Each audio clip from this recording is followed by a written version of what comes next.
Assalamualaikum warahmatullahi wabarakatuh. Selamat siang. Selamat bergabung kembali dengan podcast kami, podcast series KPP Pratama Bandung Cibenying Sinclair Senior Cibenying Tax Learning on Air.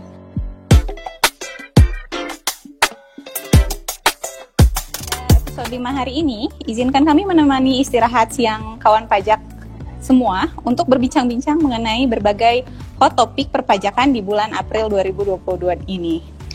Yang pertama, di bulan April ini seperti kita tahu, yaitu dimulainya diwajibkannya penggunaan e-Bupot unifikasi bagi seluruh wajib pajak. Kemudian ada perubahan tarif PPN dari 10% menjadi 11%. Lalu juga ada 14 PMK turunan yang mengatur terkait hal tersebut. Lalu ada Perdirjen nomor 03 tahun 2022 mengenai faktur pajak. Ada juga info terbaru mengenai program pengungkapan sukarela. Dan juga yang paling terakhir tapi tidak kalah pentingnya adalah mengenai pelaporan SPT tahunan badan.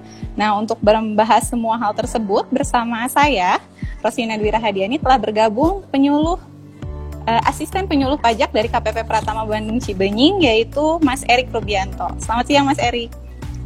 Selamat siang Ina, apa kabar? Baik Mas Erik, Alhamdulillah. Sehat Mas ya? Alhamdulillah.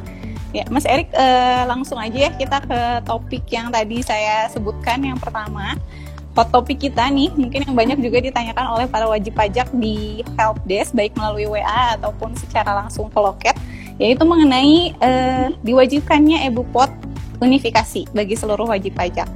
Nah, Mas Erik bisa menjelaskan lebih lanjut nggak mengenai hal tersebut? Baik ya Ina, jadi sesuai dengan Per 24 PJ 2021 pasal 13 disebutkan bahwa mulai masa April 2022 wajib pajak selain instansi pemerintah sudah diwajibkan untuk menggunakan e-Bupot unifikasi, baik untuk pembuatan bukti potong maupun untuk penyampaian SPT masanya. Jadi kalau sebelumnya masih menggunakan e-Bupot 23 dan 26, kemudian untuk SPT PPH lainnya masih menggunakan SPT, maka mulai bulan April ini semua wajib pajak yang melakukan pemotongan PPH itu sudah wajib menggunakan e-Bupot unifikasi. Gitu. Jadi kalau sebelumnya SPT-nya dilaporkan secara terpisah untuk setiap masa, misalnya ada lapor SPT PPH 23, kemudian SPT PPH final, maka sekarang semuanya digabung menjadi satu SPT, yaitu di SPT masa unifikasi dan dilaporkan melalui e-Bupot yang terdapat pada laman DJP online. Jadi wajib pajak nanti tidak perlu lagi install aplikasi, sudah langsung bisa melakukan pembuatan bukti potong dan menyampaikan pelaporan SPT masa melalui DJP online, yaitu di menu e-Bupot unifikasi. Oke Mas Erik, berarti nanti untuk aplikasi iSPT dan e-Bupot 23, 26 ini sudah tidak dipergunakan ya? Iya betul, jadi mulai masa April ini semuanya sudah wajib berpindah ke e-Bupot unifikasi untuk SPT 2326 PPH final, kecuali untuk iSPT PPH pasal 21 itu masih kita pergunakan. Jadi untuk SPT PPH pasal 21, kawan pajak masih menyampaikan menggunakan iSPT, kemudian mengupload GSP di e-filing DJP online. Jadi khusus SPT 21 ini masih belum digabung di unifikasi. Oke, jadi beda kalau di e-Bupot instansi pemerintah kan ada 21-nya gitu ya. Tapi kalau yang umum ini dia hanya potputnya kecuali 21 gitu ya. Iya, jadi ada sedikit perbedaan dengan instansi pemerintah. Untuk non-instansi pemerintah, SPT 21-nya masih menggunakan iSPT. Oke, Mas Erik. Untuk e-Bupot mungkin banyak nih ada pertanyaan yang sering masuk, itu adalah mengenai sertifikat elektroniknya. Nah, untuk e-Bupot unifikasi ini, sertifikat elektronik yang digunakan oleh wajib pajak, apakah perlu pengajuan sertifikat elektronik khusus atau bagaimana Mas Erik? Baik, jadi untuk sertifikat elektroniknya, untuk kawan pajak yang PKP atau kawan pajak yang sebelumnya sudah menggunakan e-Bupot 23 atau 26, tidak perlu lagi mengajukan sertifikat elektronik baru. Jadi silahkan sertifikat elektroniknya bisa dipergunakan juga untuk e-Bupot unifikasi. Jadi DJP itu hanya ada satu sertifikat elektronik, baik itu untuk kawan pajak yang PKP ataupun untuk kawan pajak yang sebelumnya sudah menggunakan e-Bupot pasal 2326, itu bisa dilanjut untuk menggunakan e-Bupot unifikasi. Kecuali untuk kawan pajak yang memang belum memiliki sertifikat elektronik, maka silahkan dapat mengajukan permintaan sertifikat elektroniknya ke KPP terdaftar. Oke, baik. Berarti kalau yang wajib pajak PK yang udah punya sertifikat sebelumnya, baik itu dari PKP ya, e-faktur ataupun dari e-Bupot 23, masih bisa langsung menggunakan e-Bupot unifikasi ya.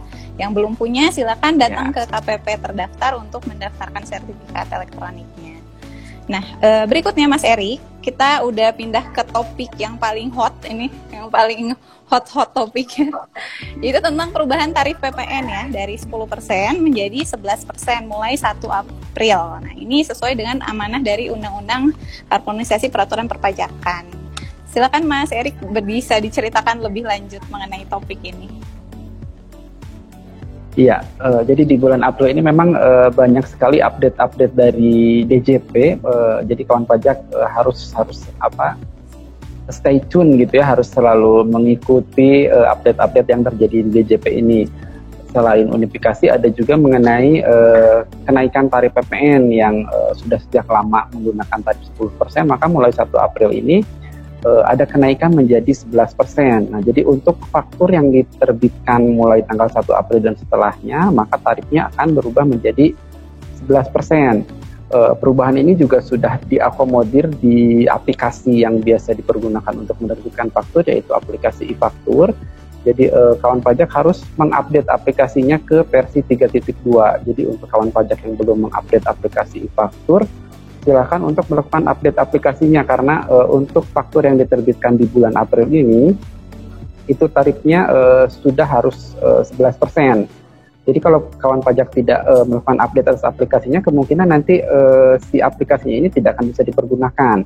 Karena untuk versi-versi sebelumnya seperti versi 3.0 dan 3.1 itu sudah ditutup. Jadi saat kawan pajak melakukan upload faktur, kemungkinan itu tidak akan bisa terupload. Jadi harus sudah diupdate ke yang versi 3.2. Oke, update-nya ini gimana Mas? Harus mengikuti langkah-langkah tertentu atau bisa langsung download aja? Gimana Mas? Untuk langkah-langkahnya sebetulnya sudah ada tutorial di YouTube ya. Bisa kawan pajak bisa mencari di YouTube, atau kawan pajak juga bisa melihat uraian tata cara update-nya ada di blognya Ekstensi Benying, yaitu di ekstensifikasi 423. Di situ lengkap sekali. Kawan pajak sebetulnya untuk update ini juga tidak terlalu sulit ya. Kawan pajak cukup mengunduh update-annya atau installernya itu bisa di laman Enova atau di laman blognya Eksten 423 juga ada. Jadi kawan pajak tinggal mengunduh, mengekstrak, kemudian mengcopy file DB-nya dari aplikasi yang lama, kemudian dilakukan update. Setelah itu seharusnya kawan pajak sudah bisa menggunakan aplikasi e-faktur versi 3.2. Untuk lebih jelasnya mungkin bisa lihat tutorialnya di YouTube atau tadi di blognya Ekstensifikasi 423. Baik, berarti udah banyak ya informasi mengenai cara langkah-langkah update biar nggak salah gitu ya, biar nggak salah langkah update-nya. Ya, di internet sebetulnya sudah banyak yang mengupload tata cara untuk update e-faktur ini. Iya. Nah, Mas Eri, untuk terkait tadi perubahan mengenai PPN ini, seperti kita tahu ya, ada 14 PMK yang baru aja diterbitkan di tahun 2022 ini terkait hal tersebut. Lalu ada juga yang tadi saya sebutkan, ada Perdirjen nomor 03 tahun 2022 mengenai faktur pajak. Mas Erik bisa jelasin dulu nggak? Yang pertama nih tentang PMK-nya dulu nih, ada 14 Mas. Kira-kira bisa di-highlight nggak? Apa sih yang penting-pentingnya itu dari PMK-PMK tersebut? Baik, jadi ini memang PMK-nya banyak sekali ya. Ada 14 PMK turunan Undang-Undang HPP terkait perubahan tarif PPN ini. Saya coba sampaikan satu-satu mungkin ya. Jadi dari 14 PMK ini ada 4 klaster utama. Yang pertama itu mengenai klaster penyesuaian kenaikan tarif PPN. Ada PMK 60 mengenai PPN PMSE, di mana pelaku usaha PMSE baik dalam dan luar negeri yang ditunjuk Menteri Keuangan mulai 1 April dikenakan tarif 11%. Kemudian ada PMK 61 mengenai PPN KMS, kemudian ada PMK 62 mengenai penyerahan LPG, kemudian PMK 64 mengenai PPN barang pertanian, PMK 65 mengenai penyerahan kendaraan bermotor bekas, kendaraan bekas ya. Kemudian PMK 66 mengenai penyerahan pupuk, dan ada PMK 71 mengenai PPN atas penyerahan JKP tertentu seperti jasa ekspedisi, perjalanan wisata, dan yang lainnya. Kemudian ada klaster kedua yaitu tentang sinkronisasi dengan objek pajak dan retribusi daerah atau PDRD sesuai PMK 70, di mana jasa seperti catering, restoran, kesenian atau perhotelan dan retribusi daerah lainnya tidak dikenakan PPN karena sudah dikenakan pajak daerah. Kemudian yang ketiga ada klaster tentang penunjukan pihak lain sebagai pemungut pajak, pemungut PPh dan PPN. Ada PMK 58 yang membahas mengenai penunjukan pihak lain sebagai pemungut pajak atas transaksi pengadaan melalui sistem informasi pemerintah. Kemudian ada PMK 68 tentang PPN dan PPh atas transaksi perdagangan aset kripto ya, yang lagi hot-hotnya nih. Kripto ini sekarang sudah ada aturannya ya di DJP. Kemudian ada juga PMK 69 tentang PPh dan PPN penyelenggaraan teknologi finansial. Kemudian klaster terakhir ada klaster tentang penunjukan sebagai pemungut PPN, yaitu ada PMK 59 dan PMK 67. Untuk lengkapnya kawan pajak silahkan boleh dibaca untuk ke-14 PMK tersebut karena aturannya banyak sekali. Jadi kita memang harus selalu update ya terkait aturan ini karena di DJP sekarang ini dinamis sekali aturannya. Pajak itu selalu berubah-ubah ya aturannya ya, mengikuti perkembangan ekonomi, perkembangan kondisi sosial ekonomi masyarakat tentunya ya Mas Erik ya. Nah tadi kan berarti berarti 14 PMK itu dari mulai PMK 58 sampai dengan PMK 71 ya. Iya, betul. Dan sekali. semuanya tersedia secara online ya kalau mau lebih rinci lagi. Iya, kawan pajak tinggal search aja di Google PMK turunan Undang-Undang HPP terkait PPN, itu semuanya ada. Silahkan.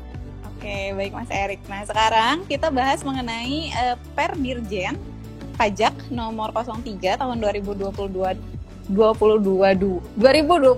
tentang faktur pajak ya Mas Erik ya. Karena kan kita tahu kalau aturan yang dulu itu masih mengatur mengenai faktur pajak manual gitu ya. Kalau sekarang kan semuanya udah elektronik ya Mas Erik ya. Dan berarti di sini ada perubahan-perubahan. Nah Mas Erik bisa dijelaskan nggak pokok-pokok perubahannya nih, terutama yang sering WP tanyakan di helpdesk ataupun di WA helpdesk gitu Mas Erik. Iya, baik. Terkait Per 03 ini sebetulnya ada beberapa yang aturan lama tapi ditegaskan kembali, ada juga yang memang baru. Contohnya mengenai pencantuman NIK atau NIK atau nomor paspor pada pada faktur yang dilakukan penyerahan kepada wajib pajak orang pribadi. Sebelumnya pun ini sudah pernah diatur, tapi di sini ditegaskan kembali bahwa untuk faktur penyerahan yang dilakukan kepada orang pribadi harus mencantumkan NPWP atau NIK atau nomor paspor. Kemudian ada juga terkait pengisian jenis barang dalam faktur pajak. Contohnya ada penyerahan, misalnya penyerahan BKP berupa kendaraan bermotor, itu di situ harus mencantumkan minimal diisi mereknya, tipe, kemudian variannya dan nomor rangkanya. Kemudian ada juga terkait kode transaksi, salah satunya itu penambahan kode transaksi 05 untuk penyerahan yang PPN-nya dipungut dengan besaran tertentu. Kemudian yang paling sering ditanyakan oleh wajib pajak ada juga terkait pembatasan waktu untuk melakukan upload e-faktur. Jika sebelumnya wajib pajak dapat melakukan upload e-faktur, misalnya seperti ini. Untuk faktur yang bulan Maret itu wajib pajak masih bisa melakukan upload di bulan April tanpa ada batasan tanggal. Nah mulai masa April ini sesuai dengan Per 03 untuk faktur yang April itu batas akhir uploadnya adalah tanggal 15 Mei. Jadi untuk batas penguploadan faktur itu adalah tanggal 15 bulan berikutnya. Kemudian ada juga terkait penyerahan kepada lawan transaksi atau penerima faktur yang PPN-nya dilakukan pemusatan. Nah, jadi di Per 03 ini dijelaskan bahwa jika kita melakukan penyerahan kepada lawan transaksi atau penerima barang yang PPN-nya dilakukan pemusatan, maka yang dicantumkan adalah nama dan NPWP tempat pemusatan PPN dilakukan, sementara alamatnya yang dicantumkan adalah alamat tempat kita melakukan pengiriman barang atau penyerahan barang. Jadi kita harus teliti kembali di aturannya, jadi jangan sampai salah. Nanti kalau misalkan kita salah buat faktur, kita harus bikin lagi faktur pengganti. Oh ya, satu lagi mengenai faktur pengganti juga di situ diatur bahwa jika sebelumnya kita bisa mengubah tanggal faktur pengganti, maka mulai sekarang tanggal faktur pengganti ini adalah sesuai dengan kapan kita buat faktur penggantinya. Misalnya kita buat faktur penggantinya hari ini, maka tanggal faktur penggantinya adalah tanggal hari ini. Kurang lebih seperti itu di Per 03 ini. Oke, jadi yang harus diperhatikan sih terutama tadi ya, pada saat pembuatan faktur pajak itu adalah tentunya yang pertama pada saat penyerahan atau pembayaran gitu ya Mas Erik ya, mana yang pertama. Tapi yang lebih harus diperhatikan adalah saat upload, jangan lebih dari tanggal 15 bulan berikutnya gitu ya. Kalau enggak fakturnya dianggap tidak dibuat gitu ya, atau tidak sah gitu ya. Ya, atau mungkin ya jadi nggak bisa dibuat fakturnya gitu. Harus dibatalkan transaksinya. Oke. Baik. Kalau gitu saya pikir udah cukup ya tentang PPN. Tadi kita udah bahas cukup banyak. Kita pindah ke topik berikutnya. Ini tentang program pengungkapan sukarela, Mas Erik. Mulai bulan April ini banyak sekali wajib pajak yang dikirimkan email oleh pihak DJP. Email tersebut berisi mengenai data harta gitu ya, baik yang ada di SPT ataupun yang ada pada pihak DJP. Nah, lalu WP-WP ini bingung kalau kita dapat email tersebut, apa sih yang harus dilakukan oleh para wajib pajak ini untuk mengetahui apa sih yang harus dilakukan atau bagaimana sih langkah-langkah selanjutnya. Nah, Mas Erik bisa diberikan nggak pemahaman atau petunjuk nih tentang hal ini? Iya, Pihakpres juga udah mulai banyak datang ya WP-WP yang dapat email dari DJP tentang PPS katanya. Sebetulnya email ini bukan baru ya.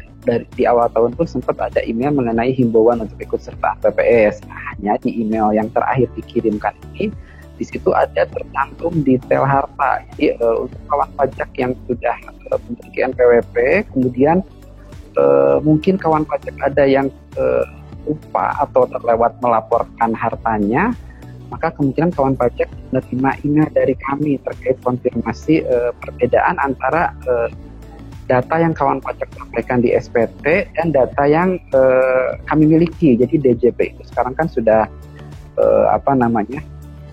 exchange of information ya dengan lembaga-lembaga perbankan dan yang lainnya. Jadi kita punya data-data harta yang kawan pajak miliki, tapi kawan pajak belum melaporkan di SPT. Nah, jadi di email ini di situ ada beberapa detail harta, misalnya ada harta bergerak atau ada harta investasi. Di situ akan dibandingkan antara jumlah harta yang kawan pajak sudah laporkan di SPT dengan data harta yang kami miliki. Nah, jika kawan pajak memang mengiyakan akan data tersebut bahwa memang saya belum melaporkan di SPT, nah, maka kawan pajak ada dua opsi yang bisa dilakukan, yaitu kawan pajak bisa ikut PPS, program pengungkapan sukarela, atau kawan pajak melakukan pembetulan. Nah, dua opsi ini tentunya ada konsekuensi berbeda.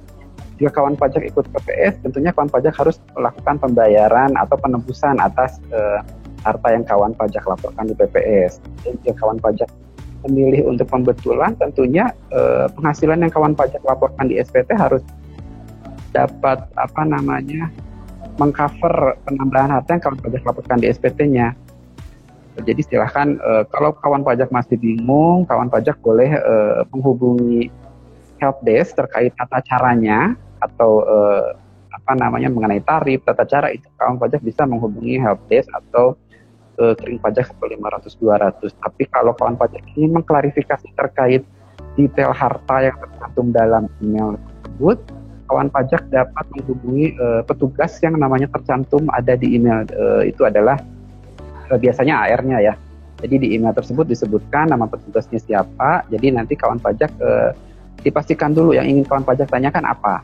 Jika terkait tata cara, aturan, tarif itu bisa menghubungi helpdesk. Kemudian kalau terkait detail harta boleh menghubungi petugas yang namanya tercantum pada emailnya. Begitu Ina. Oke, baik. Berarti bisa ke AR-nya untuk detail harta ya, sesuai yang tercantum di email, atau kalau misalnya mau tentang kebijakannya, aturan tata caranya bisa langsung ke helpdesk gitu ya Mas Erik ya. Iya, betul. Di KPP terdaftar atau KPP mana aja? Kalau untuk detail harta tentunya harus ke KPP terdaftar ya, karena AR-nya kan adanya di KPP terdaftar. Tapi kalau untuk konsultasi saya rasa tidak harus ke KPP terdaftar. Seharusnya seluruh helpdesk di seluruh Indonesia ya? Bisa bisa menyampaikan tata cara, kemudian tarif, bagaimana sih cara kalau kawan pajak untuk PPS, atau kawan pajak juga bisa menghubungi call center kering pajak di 1500200. Oke, baik. Terima kasih Mas Erik, jelas sekali ya tentang tadi email PPS DJP. Gimana sih tadi kalau kawan pajak dapat email tersebut, tadi udah dikasih tahu langkah-langkahnya sama Mas Erik. Nah, berikutnya, dan mungkin topik terakhir kali ya. Mas Erik, ini kan udah tanggal 28. Sebentar lagi tanggal 30 April, batas waktu pelaporan SPT tahunan badan. Nah, tapi mungkin masih banyak juga kawan pajak yang masih bermasalah dalam pelaporannya. Mungkin karena ada yang pertama nggak biasa pakai e-form. Mungkin dulunya pakai ISPT. Terus jadi bertanya-tanya, apakah masih bisa nggak pakai ISPT gitu ya. Terus ISPT yang digunakan tuh yang mana gitu. Nah, Mas Erik bisa dikasih nggak tips and triknya untuk WP-WP yang mau lapor SPT tahunan badan? Baik, terkait SPT tahunan badan ini memang banyak sekali pertanyaan ya terkait tata cara melaporkannya seperti apa. Sebetulnya untuk ISPT itu masih dapat dipergunakan. Jadi kawan pajak yang selama ini terbiasa menggunakan ISPT untuk melaporkan SPT tahunan badan, di websitenya Pajak.id itu sudah ada pengumuman bahwa ISPT masih bisa digunakan sampai dengan tanggal 30 April ini. Cuma kedepannya belum tahu apakah dapat dipergunakan lagi atau tidak. Jadi sebelumnya kan memang sudah ditutup ya untuk ISPT ini, kemudian dibuka kembali sekarang sampai dengan tanggal 30 April. Kawan pajak yang ingin melaporkan SPT tahunan menggunakan ISPT itu masih bisa sampai dengan tanggal 30 April. Tapi memang beberapa ada yang tidak bisa melakukan pembuatan CSP karena agak sedikit tricky ya untuk ISPT ini. Jadi kawan pajak jika ingin melaporkan SPT tahunan 2021 menggunakan ISPT, maka kawan pajak harus menggunakan dua versi aplikasi ISPT, yaitu versi 2009 dan versi 2010. Nah, di versi 2010 ini kawan pajak tidak bisa membuat SPT 2021. Nah, untuk membuat SPT 2021-nya silahkan kawan pajak gunakan ISPT PPH Badan yang versi 2009. Setelah kawan pajak buat SPT 2021-nya, maka untuk CSP-nya nanti kawan pajak buat di ISPT yang versi 2010. Nah, jadi harus dipergunakan dua aplikasi ini. Jadi kawan pajak silakan install ISPT versi 2009 dan 2010. Itu untuk ISPT.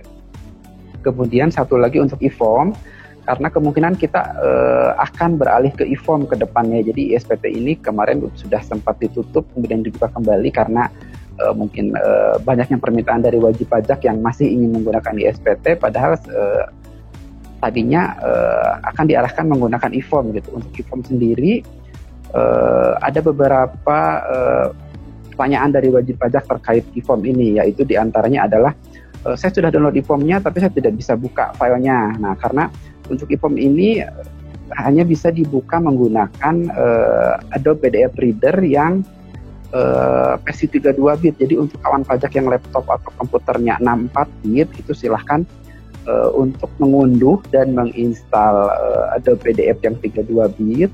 Kemudian jangan lupa untuk menonaktifkan auto update-nya supaya si Adobe ini tetap tetap yang versi 32 bit.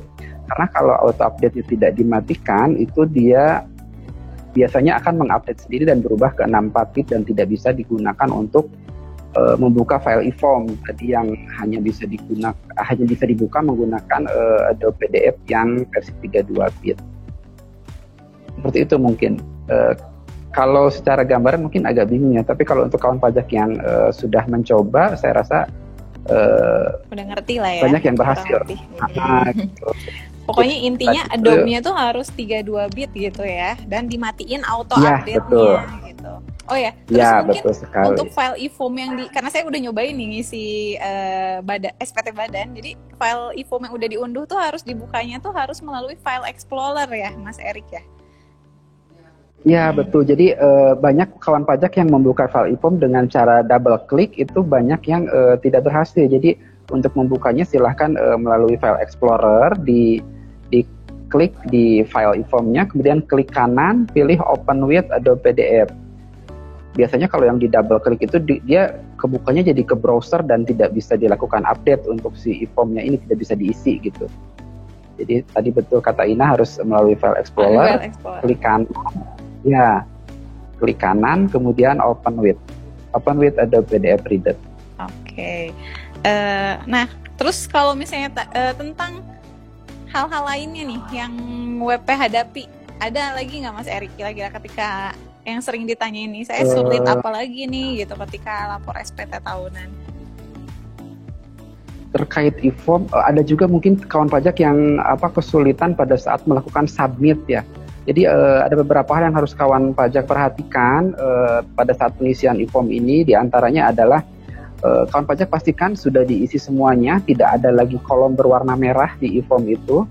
Kemudian pastikan juga kawan pajak sudah memilih tarif, itu juga harus dilakukan meskipun PPh terhutangnya 0, silakan kawan pajak pilih tarifnya, tarif apa gitu. Kemudian ada juga filenya itu tidak boleh di-rename. Kalau di-rename kemungkinan itu tidak bisa disubmit juga. Kemudian di internet option, kalau misalkan masih tidak bisa disubmit juga, coba lihat di internet optionnya, di checklist semua itu yang SSL, TSL yang seperti itu, di checklist semua, kemudian coba submit kembali. Atau ada juga pada halaman lampiran 1A yang tentang penyusutan itu pastikan karakternya tidak terlalu banyak atau tidak mengandung karakter seperti selain huruf dan angka, misalnya ada tanda petik, garis miring, itu sebaiknya dihindari. Kemudian untuk pemilihan metode penyusutannya jangan disingkat-singkat, jadi garis lurus jangan ditulis GL misalnya. Seperti itu. Mungkin itu tips-tips aja ya, boleh kawan pajak coba, mudah-mudahan bisa lancar untuk submit itu. Oke, Mas Erik.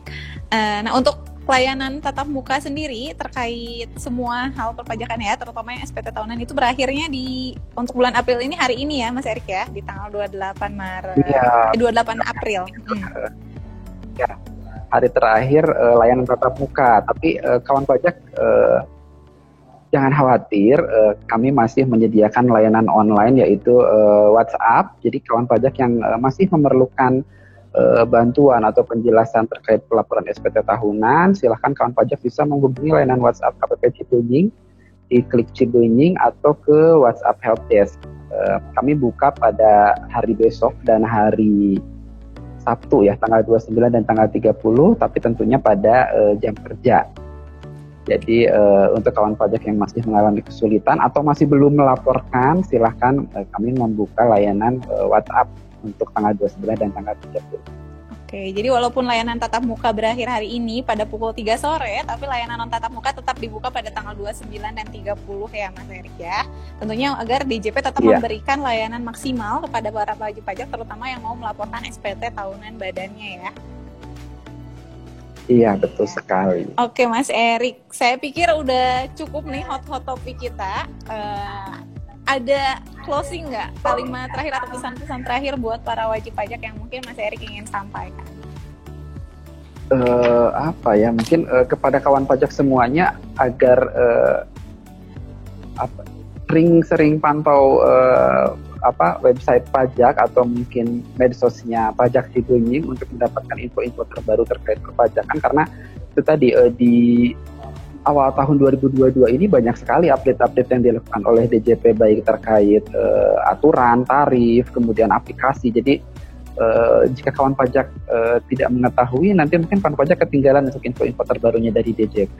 Oh ya, dan jangan lupa lapor SPT tahunan Badan paling lambat tanggal 30 April. Karena kalau lewat sanksi ya. Kena denda ya.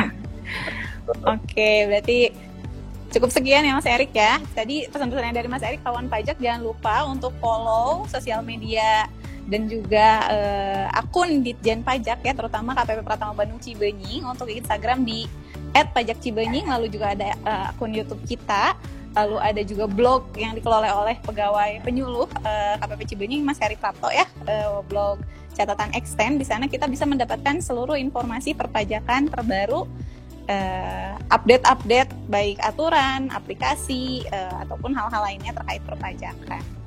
Oke, terima kasih banyak Mas Erik atas informasi dan bincang-bincang kita pada siang hari ini ya. Walaupun puasa, mungkin lemes ya. Insya Allah bentar lagi udah masuk ke Lebaran.